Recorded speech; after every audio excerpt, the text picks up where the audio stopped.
Hello. Hello. It's Friday the 13th.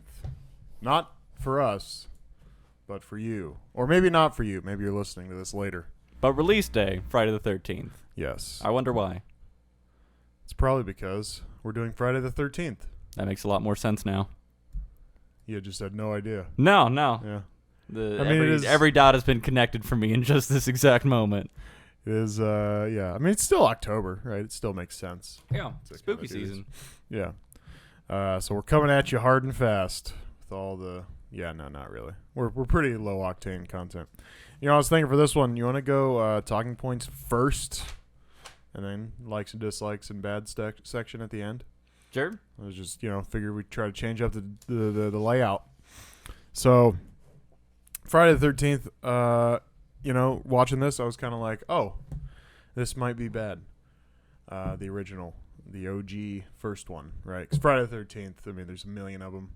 Yeah. So this could be any number of movies. You just title it Friday the 13th, including the 2009 remake, which I figured out was kind of like a mashup of the first four, just in a new reimagining, right? So that was interesting. But yeah, enough of me. Do you have a talking point for this? One of the things I kind of wanted to talk about, we had touched on it just briefly about, kind of it being a bad movie or just not as good as you kind of remember it. The pacing is definitely something I don't remember being like quite as bad. I think I'd watched it either earlier this year, or even just like last year with my wife. And I seem to remember it not being too bad, but also when I watch movies with her, I'm usually on my phone and just watching her, get spooked because she's a pancake. Everything scares her. Yeah. So I don't think it, maybe caught on to me as much that, like, it was just really drawn out. But, like, it was pretty much, like, 45 minutes, an hour before we really got into anything that was, like, kind of consistently exciting and not just, like, slice of life camp with a little bit of murder tossed into it. Right. It was just a really dull kind of beginning and ramping up to it until we really got into it. But I do kind of in watching it most recently really enjoy the back chunk of it. Mm-hmm. I think more than what I used to. Yeah. I do think that kind of getting into that twist is exciting, and the music, the score that actually kind of picks up more at the end, mm-hmm. Was a lot more exciting than I remember it being. So what I found interesting was that I do agree, like, it seems like I don't know if it's an effects thing, which is like a whole other talking point I have later on, but it's like the build-ups weren't rewarded with anything like that great, and so like the you always talk about like, oh yeah, like I like a slow burn, it's like this felt like too slow of a burn. Well, it was a slow smolder, right? Because right. The buildup, is there. It takes a while, and then when it does get hot, it's like, it's not. Yeah. It's not really like that climax point of any of those scenes. It's just like defective firework. A little bit. It's a dud. Yeah.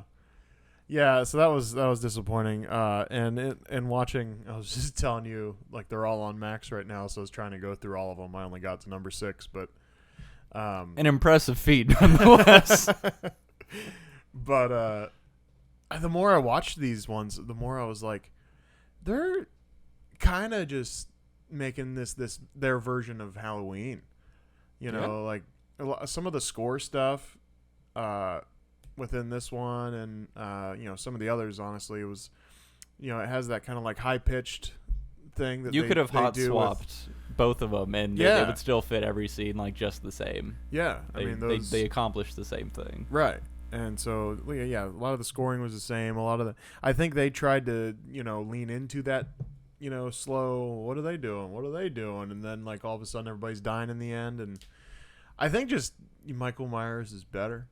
I think John Carpenter is probably just a better movie maker. Yeah, right, and that's why it feels like that, but. I don't know. My first thing I wanted to say, discuss was the just like the opening scene, kind of how ridiculous that is, right? It's like, it's all these teenagers, like supposedly, right? Yeah. And I just love that they just kind of stare at each other in this like gospel sing-song circle, and then they just kind of walk off, and like nobody bats an eye. Like they all just like fill in like the spots where they were. Yeah. And it's like, They knew what was going on. It's camp. Sure. It's 1958. well, that's what I was wondering. Is everybody just taking turns? Like, you know, like what's the deal here? Are these all the counselors? Where are the kids? You know, like no wonder Jason drowned, right? Because like no one's fucking watching any kids. Well, I mean, shit, isn't that the point, right? They're all sitting there singing Kumbayas, you know, to each other. The kids are probably like, you know, in bed 6 o'clock, you know, so we can have premarital sex for several hours. Wow, mister, that's awfully descriptive. I didn't give him a backhand just for good measure. Full disclosure there, mister. I just thought it was funny. It's like, man, the way you sing Hallelujah makes me rock hard. Yeah. You know, and then they go off upstairs. Nothing is hornier than Christian people before they've been married. Like that's where it's at. So I don't know. I just thought that whole scene's really funny. But like that's kind of my likes and dislikes, so I don't want to step on that. So I don't know. Yeah, we kind of went through that fast. So, but just still to go off of that scene. So like after, you know, the killer, you know, comes up the steps and catches them. Yeah. It's like based off of their reactions, it's kind of really odd. Just be like, hey, we weren't doing nothing. And then like just like, oh, it's you. Like, what's up? And then, you know, oh no, I've been stabbed. Right. It's just like what scenario exists to where anybody who you don't recognize as like a counselor or a kid walks up to you after you're trying to do the do, and you're not just like, what the fuck? What would have been better is if it was like the asshole meter just turned up all the way and be like, I was just about to bone my girlfriend. What the fuck are you? And then, you know, get stabbed. A little bit of like that, you know, comeuppance type of thing, but. You know, this will happen a couple times with this one, but like, just the scenario. And granted, it's easy to be the person not in the scenario to say, you know, I would have done blank, right? But like, someone's on the stairs, you're at the top of the stairs, Push him down the stairs. you have the high ground, give him a nice kick, Yeah. right? Like, it's not. You know, it's kind of the rule of horror movies, right? It's like, would someone do something logical here? Don't, right? But Yeah. anyway, It's that teen angst in all of them. It just makes them panic. They don't know what they're doing anymore. right? Yeah. Anyway, what do you got? Yep. So internet told me that Psycho was one of the movies that really kicked off kind of like a slasher, you know, horror kind of thing there. Again, I think watching that earlier this year was pretty slow build up, really awesome like music tension kind of in scenes where it didn't make sense, but at least there was something there to make you think, you know, we were building up to something. Have you seen Psycho? No. Okay. So the cool stuff happens at the end, but like, you know, it builds up the tension throughout, right? I mean, 50s, 60s, 70s, I don't know when Psycho came out. It was in black and white, if that tells you anything. Yeah. Likely older. Right? Yeah. I'm not good with time unless it's in front of me in my notes. Sure. But you know, that was kind of like a kickoff to the slasher thing there. And then I think Alien was just before this at 79. Right. And then I had, I think, one other one in here, maybe not. I think Halloween was before this too. Yeah, 72, I believe, or 78. 76? 78? I think it was 78. Mid to late 70s. Either way. Yeah. So we kind of got like I gotta know now. You gotta look it up now. So we because had I'm like pretty sure it's these handful of movies that had kind of come before it, but like Psycho being the one that like, you know, quote unquote started a little bit of kind of like that horror like slasher genre. Mm-hmm. So I guess it's just how does that genre kind of change over time with it being like, you know, what we look at, let's just focus on like the 70 to 80s range where it's like, you know, it's usually something related to people being horny. You know, we kill people. It's kind of like slower burns with, you know, these peaks that come throughout it. Yeah. And then how often do we still kind of go with that same path with like modern horror? To where I feel like we kind of get into the shit a lot faster, and that we obviously, you know, effects wise, we pump it up. How do you think kind of over time, you know, things have changed and what still works from the 80s that we still use today? Well, I guess I would say that. See, that's so hard because like I argue that Halloween is still like the perfect 78. Yeah, cool. That's the thing I just thought back to when you said was you saying age 40 and the other Halloween thing we did last year, our Halloween timelines from last year. But like I would argue like Halloween 78, the original, like still works like completely. Like you have these like little, small scares, where you're like, oh, that's the guy. Yeah, the impending doom. Where you kind of show it. Whereas like, but I feel like, honestly, if you talk Scream or something, like you gotta like, I do feel like you gotta get people, you gotta grab the people attention. in way sooner. I feel like in this, like these days, right? Which maybe we don't do. Maybe that's why our listenership, viewership. If we're not, sexy firing off something funny or good in the first 30 seconds, we've lost them. Right. So I don't know. You want to make out? Yeah. So this will probably go a lot better. Yeah. No. So I think that is interesting, though. I mean, now granted, I'm not like a horror buff or anything, right? So like we just work here. We do just work here. We watch what we can when we can. But I mean, the evolution that's an interesting. Yeah, because I know there's no clear answer there. Yeah, but I'm kind of with you. The attention span. It's like you kind of have to catch them early on, or then it is like oh wow, I watched like an hour of fluff before we really gotten anything exciting. Right. And it's like that was the grind. Your movie at most was going to be like 90 minutes long because that's probably all you were able to get your budget for. And you need to use not a lot of that budget until the end. So it's like you got to use, just simple storytelling, fill in the gaps. Right. So that's why like all hell breaks loose at the end of Halloween, right? Yeah. Whereas like in the beginning, the kills aren't very good, right? That's why like again, the beginning of Friday the 13th, right? The kills are not very good. Like you hear a knife and then all of a sudden he steps back and he's got, blood in his gut. Yeah. We just freeze on, the girl. Just doing this a lot, right? Oh, God. That fucking thing. I don't understand. Technology. What is it? What is it? Where are we? Who are we? Why? I don't remember what I was talking about. The kills not being great in the beginning of the movie. Yeah. And then, like, as we get further, frame, we cut the head off and everything, and so, yeah.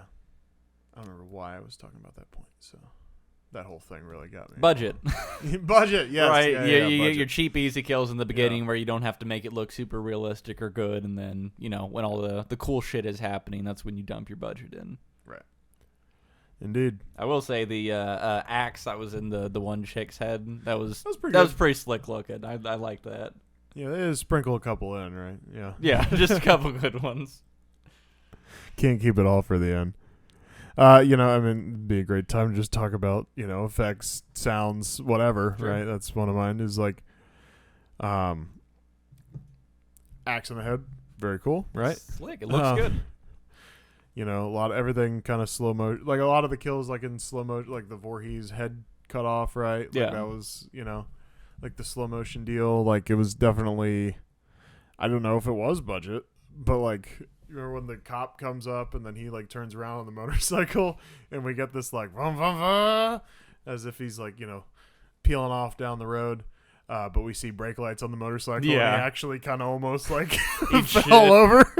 So honestly, just with how much of an asshole that cop was just showing up, like it would have been so great for him to fall over and just embarrass himself in front of everyone. I'd love that. That would have been so good. But yeah, I mean, I think that's honestly, I think that's why the slow burn doesn't work as well in this movie, because what you are building up to is, like we said earlier, just like a, here we go, okay. All right, and okay. Yeah. And then we're back to, following this person around. Just kind of watch them slowly die. I mean, not to say all the effects are bad, because, I mean, like the Kevin Bacon, like, getting killed through the bottom of the bed is pretty sweet. It's pretty slick. I think Billy being arrowed to the door yep. Was pretty slick. Yeah. And I do feel like an asshole going back and watching these a little bit, just because you watch Halloween or Friday the 13th now, and you're like, well, that's not scary per se, right? We have been just deadened all of our senses to things that are spooky anymore, though. Well, but like also like the I think the effects haven't caught. Well, and like just a slasher thing, right? Like you're like, all right, well, there's no guy that like no matter what you do to him, just always gets up. Right, so like, you kind of are able to like throw this in the fiction category, whereas what looks fucking terrifying right now is that new Exorcist movie. Yeah, if there's anything that's gonna kind of set me off, it's ghosts and demons. Like that's at least the thing. It's like, I don't know, man. Could be. Could be. There's not a dude who wears a hockey mask who drowned 60 years ago and is still walking around murking people, but apparently has gills or whatever. I don't know. Yeah, he cut them in with the machete. Right. Yeah. Well, and the other thing with the Halloween copying too, if you remember like Halloween 2, they kind of talk about the Sam Hain bullshit, right? Yeah. And I don't remember if it was mentioned at all in number 1. I don't believe so. But then in 6, which was fucking terrible, by the way, what's he doing? He fucking Tommy fucking buys these books about like cult. It was like the occult, right? And so he like does some reading, and he knows that like he has to fucking throw Jason in the bottom of the lake, to his original resting place or whatever. But again, like what? Like you're just kind of copying the whole like Halloween thing. I'm like, oh well, fucking he gets his powers from a cult, right? And that's why he always gets up. And, it's just the easiest thing to throw everything in. Cult shit. Yeah. It's like, cult. Hey, we don't know why. We're trying to get back to reality. What's real? Cults. Right. So voodoo magic. Why not? It's rough. But anyway, what's your next thing? So I wanted to talk about kind of the subverted expectations of Mrs. Voorhees being the killer and just like the little bit of sprinkling we got that it was her. Mm-hmm. So like in watching through it, I think the only like scene that like really kind of was like, okay, that's just a little bit of something was when one of the guys was walking through. He notices someone walking over here and you can see like her turn around. You just see like her bangs basically. Like she's all, dressed in black, but you just see like her red hair kind of poking out. Right. And I was like, okay, kind of looking back, maybe there's a little bit of detail. I tried, pausing on the scenes where we saw, like, the hands and a couple of things. I was like, okay, they look a little, like, old and wrinkly, but, like, there weren't, like, super clear signs. But in going back, I was like, there's a little bit there. Mm-hmm. That's like a, I guess, a teaser, I guess, just for that second watch through. That journey is so interesting of, like, finding out who it is. Because they make Steve and her drive like the same vehicle. Yeah. Right. And so you have this like slight suspicion for a second that like Steve's actually the dude. Right. And honestly, in watching the movie the first time when I did, right, like all is Jason. Yeah. Right. Which like this movie's actually really interesting to someone because like Jason's such a fucking fixture. Yeah. In he's pop the culture. icon. He's our Indiana Jones hat and whip. You know right. what I mean? And the hat and whip are not in this fucking movie until he jumps out of the lake in the end. Yeah. Right? Spoilers. But it's so interesting because you'll go through this whole movie and you're like, well, wait, how can it be the fucking mom? Like, it was Jason. Like, at least watching it through the first time, you're like, oh, this Steve guy. Like, maybe he's, the reincarnate of Jason. He's going to change his name and wear a hockey mask. I don't know. Yeah. Right? And, like, he doesn't even get the hockey mask till the third movie. Yeah. Which is so interesting. But like a talking point I had there was like the continuity of like when she goes and pulls out the knife. If you remember when Annie dies, the kitchen girl that never made it to camp. Yeah. Someone wearing like a flannel was killing her. Well, under Mrs. Voorhees' sweater, when she like lifts the sweater up to get the knife, fucking that flannel shirt's on underneath. Yeah. Right. So like that continuity's cool. And it's very. They kept that was one cool element of it, like right, like so I do feel bad because I feel like I've just been kind of dumping on it because they did do a good job. You always dump on it first, and you say the redeeming features, right? Yeah, for sure. And while we're on the topic of Mrs. Voorhees, I would say that her hand-to-hand combat's just disappointing. Garbage. Yeah. I mean, it's almost not believable. You know, for someone who's been going around methodically killing all these teenagers tonight, how can you not just beat like her suspected, like who I would suspect is the weakest one, you know? Yeah. But I think it's because her only strength was the element of surprise, right? You always catch someone unaware, and then just inherently with her being an older lady, like everyone's guard is just initially down, like right off the bat. Like you're never gonna be. I mean, granted, you know we have people in our lives where we're ready to throw hands with old ladies, but I let them know. Tyler does not fuck around. Watch out, old ladies. Tyler is coming for you. You know, but it's that element of surprise, I think, that comes with it, right? So it's like, oh, it's a sweet old lady. Gah! You know, and then she necks you. Right. And I think that's what works. But I mean, you know, any of these young, hot teenagers, you know, through the power of premarital sex are going to overpower her in hand-to-hand combat. Well, through the power of not having premarital sex, right? That's the rule, right? Scream taught us anything. You're not allowed to have sex or else you die. Yeah, it's true. Look it up. Yeah. Don't say I'll be right back. Yada, yada, yada. Yeah. Scooby-Doo rules basically are in play here. Right. What did you think of when the like terror peak happens? Right? Because I was watching this morning, rewatching through, and I just her whole thing. Fuck. What's our last girl's name? I'm forgetting. I don't know. Yeah. I'm always bad with these because they're all mostly disposable. Yeah, I know. Let's just call her, Screamy, because she talks to Mrs. Voorhees, right? I think there was like 27 minutes left or something like that, maybe 28. Or Betsy. There we go. I can't remember the time. Oh wait, no, that's on not it. Betsy. Betsy Palmer is. Oh, Mrs. right, yeah. God damn it. Cast lists are so hard to pull up. I know. Especially if you want it. Like, I feel like if I'm doing nothing and I'm alone in front of the TV, they come up like nothing. Yeah. But when I'm, trying to do Alice it real quick. is the girl. Adrienne King is the actress. That's right. There we go. Alice. She starts finding bodies and, she starts hollering and everything else, right? And then she's just screaming, and then she's like piling all that shit in front of the door. Yeah. For like, I'm pretty sure it was like about 90 seconds. Like, I'm not even joking. Like, she was just kind of haphazardly throwing shit in front of the door. Yeah. And I feel like that's where I jump in is like you did the worst possible way. Like, outside of the rope against the handle thing, like everything you did after that was poor preparation. Well, and she peaked way too early.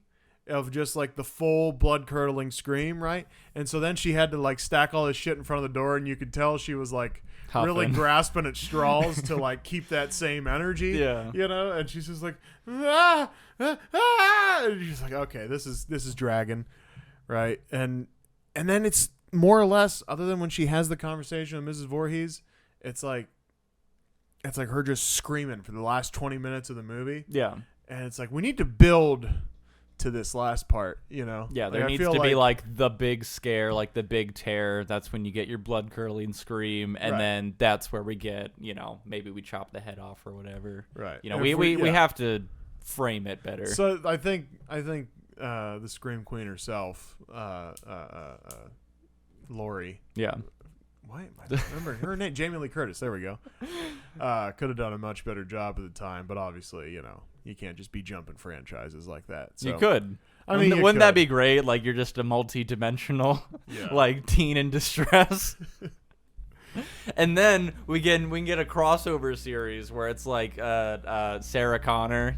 She comes back from the future and she's all rugged from surviving all these horror movie franchises and is like killing them in the alternate timelines. There we go. There we back go. And like, that would be the best opening to that movie would be you just see a baby's born, right? And it's all dressed up and it's in the nursery, right? And there's like two of them for whatever reason. It happens like Jason Voorhees and Michael Myers. And let's say Freddy Krueger, they're all in the same nursery the same day, like they have the same birthday, which I'm pretty sure timeline-wise doesn't work out at all, but, let's pretend. Just go with me here. And, all of a sudden, like, you see this light, and it's, that fucking, like, electric bubble that all the people... Straight from Terminator. Right, from Terminator, and it's Sarah Connor in the hallway of the hospital, and everybody's like, what? And then they're all just kind of looking at her, and then Sarah Connor... goes in, like finds like a cart and just grabs like scalpels in each hand, and she goes in and she just like murders these 3 babies. And everybody's like, what are you doing? And then, it's Sarah Connor talking about these fucking horror movies for the next 20 minutes, like smoking a cigarette and the fucking getting interviewed in by the that police one station. Dude. Yeah, in the police station, yeah. Maybe not a great opening, but I don't know, like a what the fuck, and then you got to open up with a shocker, and then I don't know where you go from there because the goal's been accomplished. Then it has to be like Sarah Connor's like the antagonist that like the surviving like horror entities have to take out, Okay. So then we get like Dr. Evil or something. He gets his time machine. He assembles the surviving horror crew. Yeah, okay. Or maybe maybe for whatever reason, like all the horror stuff is like in this one alternate realm, right? And she's in the right year, and so now she's trying to talk her way out of the police station to go kill all these other entities in their early stages. Yeah. I don't know. Anyway, that's a stretch. But yeah, she peaked too early. Is the point of that somehow? Yep. So go ahead. I'm with you. So did you ever go to camp? The only camp I remember is that Camp Joy that the trauma camp schools had in 6th grade. That was like almost mandatory unless your parents didn't sign the permission slip, and then awkwardly you were in like another class like for a while because like they did it in, like sections of the school. Yeah. And then you'd just have like a random kid who's like, hey, Joe's joining us this week. Apparently his parents don't love him and he's not going to Camp Joy with the rest of his classes. I mean, shit, I didn't think my parents loved me after letting me go to Camp Joy. So yeah, the only experience is the same way as the Camp Joy is the only thing I went to was in at school. We had a camp that was I think just a weekend. I may have been a week, but it was at least just a weekend. And it was basically just like a reenacting slavery camp. Yeah.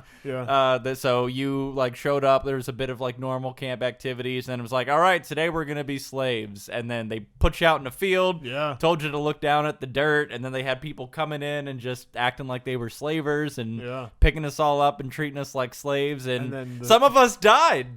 I mean, they did that thing at the end where they're like, okay, now you're trying to run for your freedom. And you'd like meet a guy, and like I remember this dude was like reaching under the pine needles, and he like pulled out a knife, and we're all like, "Oh God!" And then we had to run from that guy. This was 100% trauma camp. Like this, it was not okay that they did this. I think it only just recently got shut down. Oh, really? But yeah, this was not a happy place. This did not do anything for me except make me scared of being in any real life situation. Okay, it was not good. That's funny. But no, I wanted to go through a little bit of that story time because the world should know that this was not okay. Other than that, I mean, I feel like it was a pretty fun time. Oh yeah, there was still cool stuff to do. It was just Slave Day sucked. Yeah. I mean, it was sort of educational, right? Yeah. No, I mean the point was there, right? They firsthand show you the experience of what it's like to be, a slave. You're in a group, you go through this scenario, and there's different outcomes depending on what happens to it. My group died. We got caught and we got killed. Oh yeah. Because we were trying to escape. Some people made it. Yeah. So I don't believe we made it. Yeah. I can't. My memory's fuzzy because it was a while ago. But yeah. So I would still rather go back to Camp Joy instead of going to Camp Crystal Lake. Sure. But it's closed. It is closed. I think it's like the 6th one. They changed the name to like Camp Forest Green. Camp Forest Gump. He's just like, hey, it's not, just because you change the name doesn't mean, and then everybody gets slaughtered, including the guy who was like, "You're crazy," which like that's mandatory. I love that. Like that guy gets his fucking legs bent back behind. Like he literally takes the guy's torso and bends it back to his fucking ankles, and I was like, that's a really good kill, honestly. Yeah. All right, so I got a couple. We got the ending. What do you think of that? Right, because like Jason pops up out of the water. Or I'm sorry, this is that kind of puts us at the end. So do you have anything before that? So the last so my last kind of talking point was just in regards to like the last girl standing trope, right? Okay. So it's always that, kind of more pure character, the one that's, seemingly less horny than the rest of them, a little bit more like resourceful and everything. Seemingly abused in this case, right? A little bit, right? Because of Steve, he's, it's what you looked like last night. It's like, it was weird. I couldn't interpret that. Yeah, I don't know if that's just because it was still cool to beat women back in the day, but... Oh, yeah, I didn't think of that aspect. I just thought he was like trying to hook up with her, and it got weird, or I don't know. Yeah, I don't know. You were able to be a lot more forward back in the day, so right. That's true. And I'm not sure the ages of these kids, right? I mean, like they're definitely all like driving age, right? Like because our boy Kevin Bacon, dynamite, rolls into town with his buddy and his girlfriend, right? But yeah, I don't know. I guess they're adults. I'm guessing. Yeah. Seemed college age. Yeah. It's got to be college age. Say maybe in like that 17 to 19 range. Probably. Maybe we got some fresh out of high school guys, but yeah, who knows. But anyways, so it's always kind of the last girl standing is best girl. We always set someone up like that. Obviously with Alien coming out just the year before, Sigourney Weaver. We have the girl who just, despite all odds, survives, and it's usually the one who's just either the most logical, the most resourceful, whatever. What kind of throws this one a little bit off the rails for that trope or that concept is danger was never really present directly to this character, really, until the end. Mm-hmm. So, like, in most of these, like, there's that kind of at least looming danger. Danger, is kind of near and present to them, and they're aware of it in some way, shape, or form, kind of throughout it as everything happens to everybody else. In this one, all she did was play Monopoly.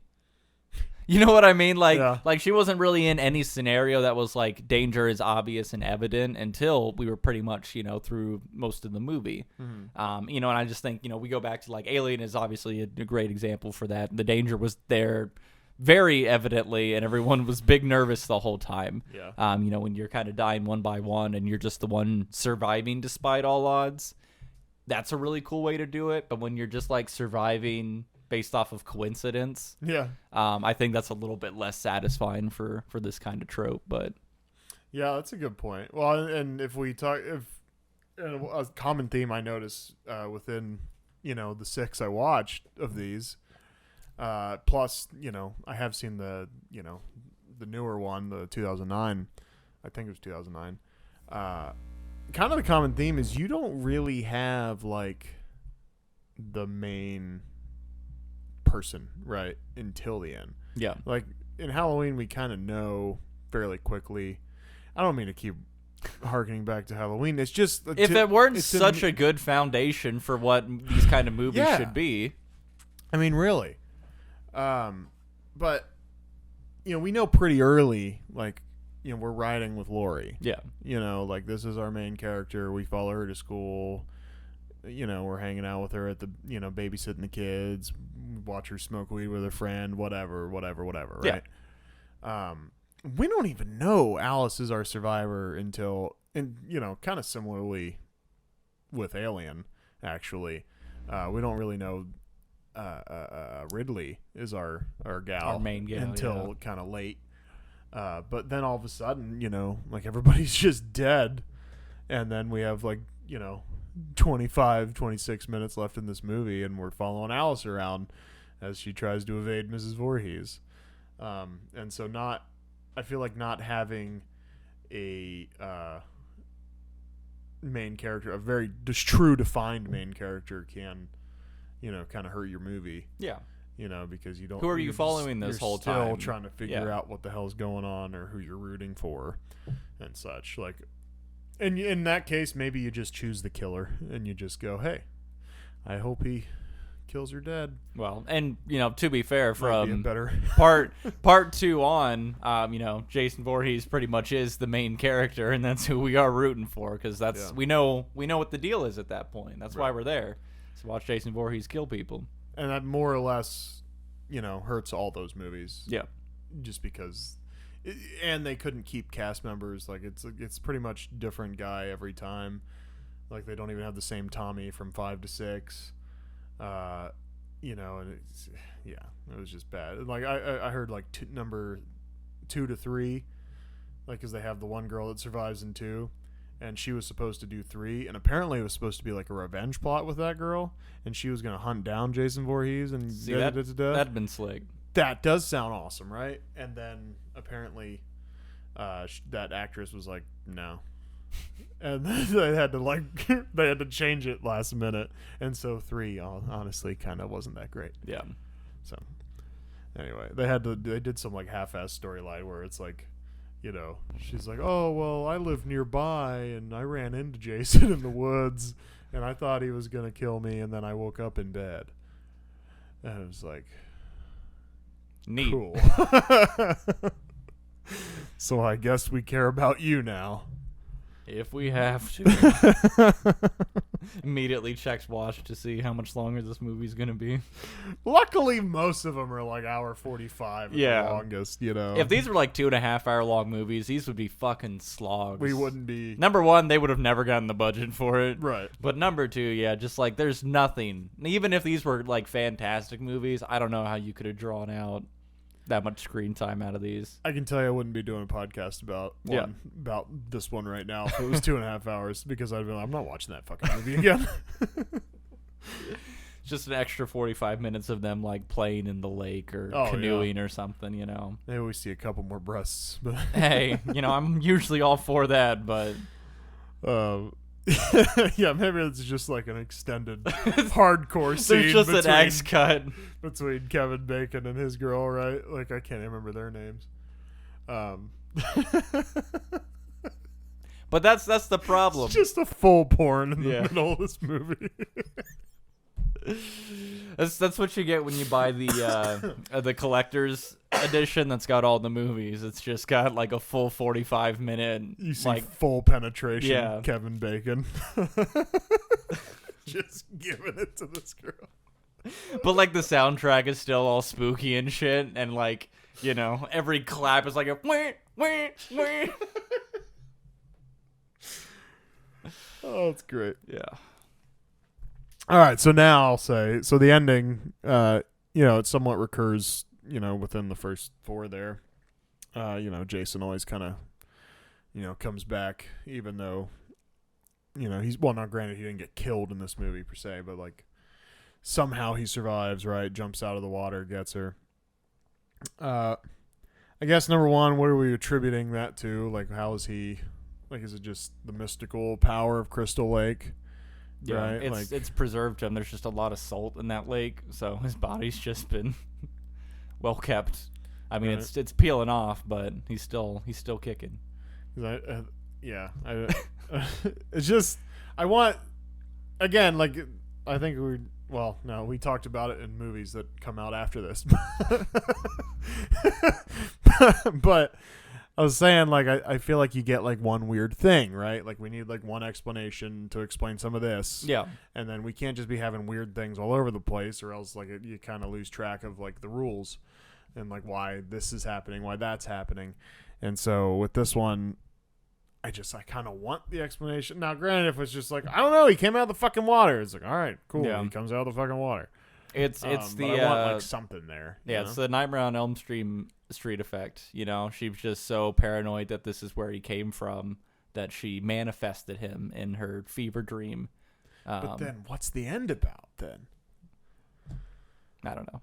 Like, that's what kills. It's like, and they do this in like the I think pretty much like the first 3-4 movies. If I'm remembering right, is like they all have something that happens at the end where they're like, oh no, and then all of a sudden they like wake up, exciting. And they're like, yeah, but like the boy, what happened to the boy? What boy? What boy? There's no boy. We thought you were dead in the canoe. You know, and so like, all right, so was that a dream? But then like Jason shows up in the second movie, so then it's like, was it not a dream? Where'd he come? But that's the manifestation, right? She thought powered him into existence because the mom with her dementia powers, and you know, talking for Jason, you know, already had that, you know, spiritual binding of Jason's being to the earth, right? So then, coupled with the legend of the townsfolk, you know, it's all giving him power. And then now that we got a girl who survived the altercation, the spirit energy being released through Mrs. Voorhees' head canal that is now open to the world. Now he spawns in. It's like he just gained enough mana points that he was able to revive and spawn in. all right, I'll go Official explanation. I'll update the wiki later. That's fine. Yeah, do it. Yeah, I would venture to say that 2 was honestly a little better. But you know, if there's like Friday the 13th loyals out there, they probably hate that. So you know, once and for all, let's get to some of our segments here. Final answer. What did you dislike about this movie? So definitely the soundtrack. Like I said, once we got towards like the end section of it there, I was really about it. It was exciting. Definitely could be hot swap for Halloween, you know, with the way just the music is used in a lot of those scenes, and then just the sound of the actual music. It is very similar. And I feel like could be hot swapped. But inherently, that makes it good because they are going for a similar kind of vibe there. Yeah. So was a big fan of that, and especially just once we got to the end when things start picking up there. I really, really loved some of the good kills that we did get. So I think it was Bill who was arrowed, you know, to the door, the wall, or whatever. That's just an awesome scene. Just cutting that out of anything, you show someone that, they're going to be like, that's fucking sick. Yeah. So I really like that one. And then just the twist of Mrs. Voorhees just being killer grandma on a sweater. Right. Can't beat it. Can't beat it. I kind of like the camera rules in this movie, for lack of a better word, right? Okay. So like it's established very early, but when we have this like handheld camera that's like slowly approaching people and observing, you know, we set the rule pretty early that like, okay, this is, you know, our killer. Yeah. Like you see this perspective, this is the killer. And you know, it might like, you know, I think the first time you watch this, you might not realize that like, oh, she just got into the Jeep with the killer, right? Because then we enter that point of view again, right? And it's just this thing looking at her, and you know, seemingly not looking at the road at all, right? And going hella fast, but so I like that. I like that continuity, and then you know, I mentioned like the flannel and shit. So continuity, I think they do a good job with that kind of thing. And I like the misdirection with Steve, how, you know, the whole vehicle thing, and you're like, oh, he could be, but then you kind of realize, like, well, people died, and he's at this diner, and he can't be two places at once. He's not the glitch from VHS, right? So you can narrow that down pretty quick. But for a second, you know, you're like, huh? I like a slow burn. This movie needs to get on with it. And, you know, some bad effects, but some pretty good effects. So, yes, sir. For bad trailer, I said we just make this look like a diner type movie. You know, and it works because we got our boy Kevin Bacon in it. Yeah. Right. And you just kind of make it look like a bunch of people having a good time, but it's at a camp instead it's just camp life instead of a diner. And you just leave out all the horror, and people think they're just gonna watch this like, hey, teenagers hanging out, and then all of a sudden they start dying. You're like, what the fuck? All the panic at the end. Yeah. So I kind of had you know, two easy outs. So one of them is Camp Crystal Fuck.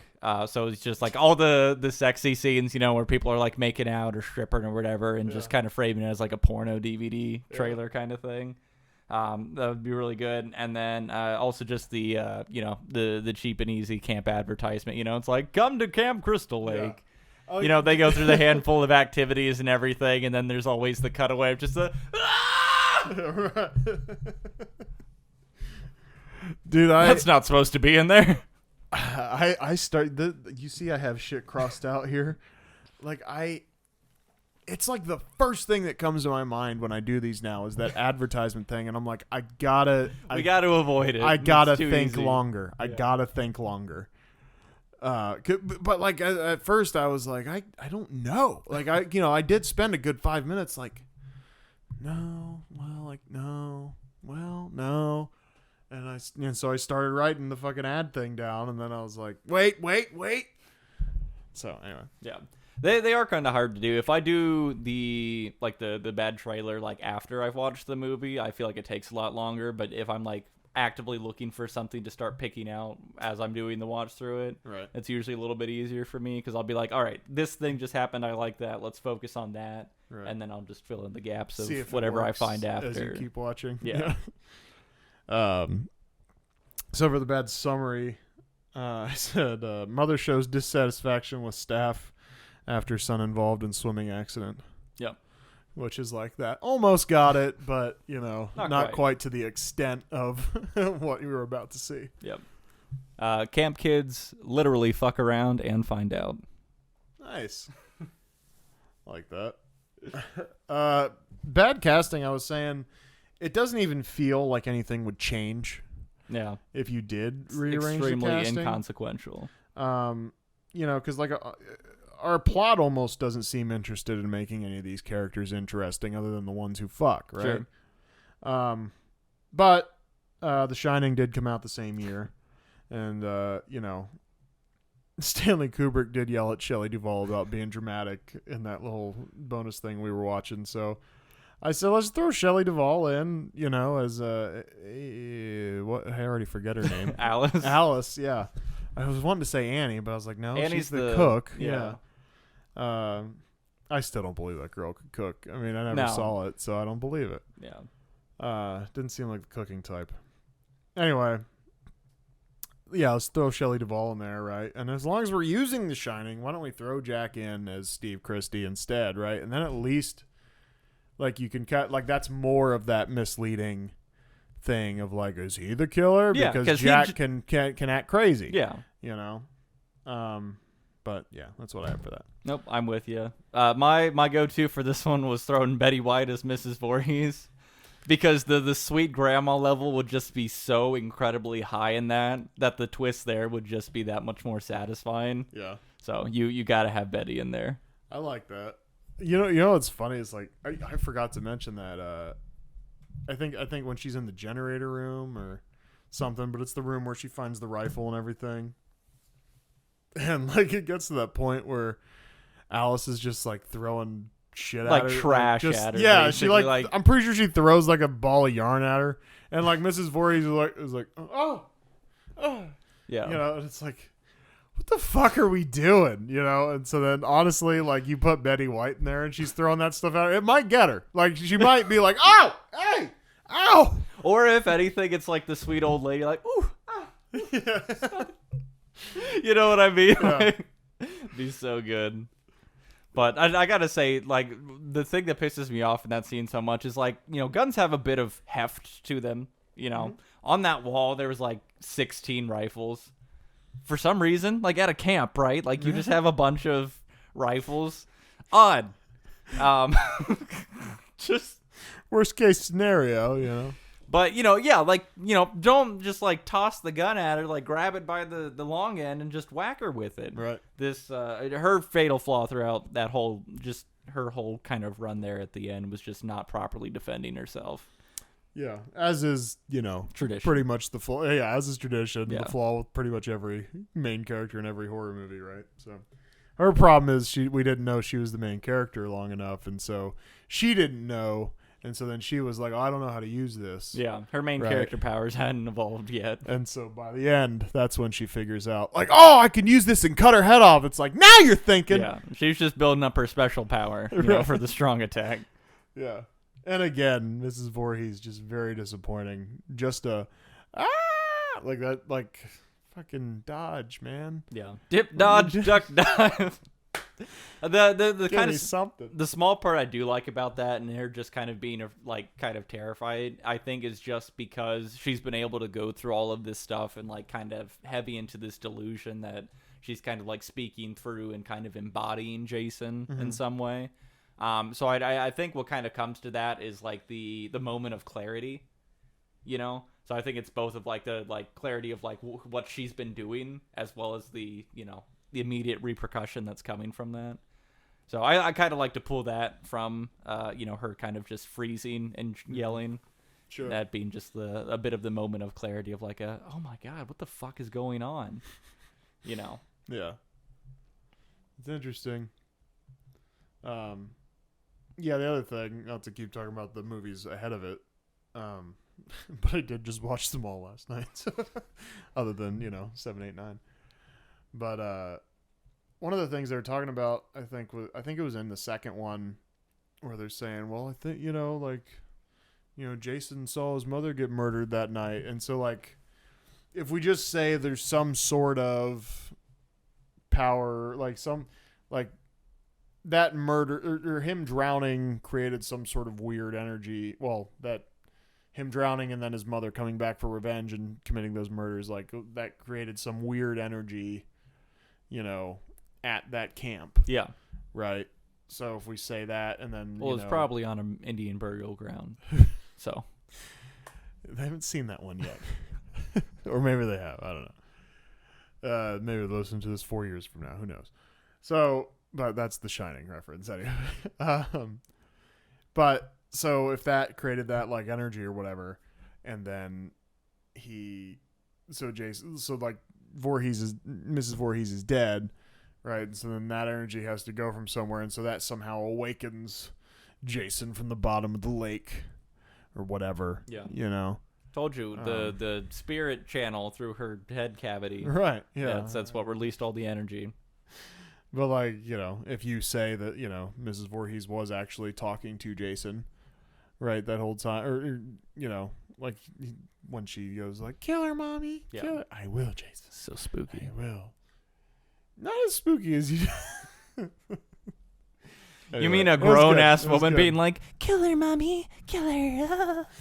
I mean, if I saw it in person, yeah, for sure. Yeah. Well, but again, I don't know if you know how movies are filmed, but they were in person there, so maybe it was spookier then. But we've discussed this. If I see an old lady acting out of line like that, I will clock her. So be on the lookout, ladies. Not to worry. All right. So that was fun. Happy Friday the 13th, or whatever fucking day you listened or watch this. Hit us up on the Spotify, the Apple Podcast, the YouTube, subscribe, comment and bullshit, right? Like us, follow us, whatever. Email us at concertcrisishotline@yahoo.com. Follow us on Instagram, Twitter. We got the clips. We got the, if you give us suggestions, maybe we'll do one of your movies that you suggest, whatever. If you don't like the way we talk about things, got suggestions for the structure or anything like that, take them into mind, or maybe we'll tell you to go fuck yourself. Who knows? Yeah. No, just some feedback would be cool. Talk to us. Thanks for listening or watching. Bye.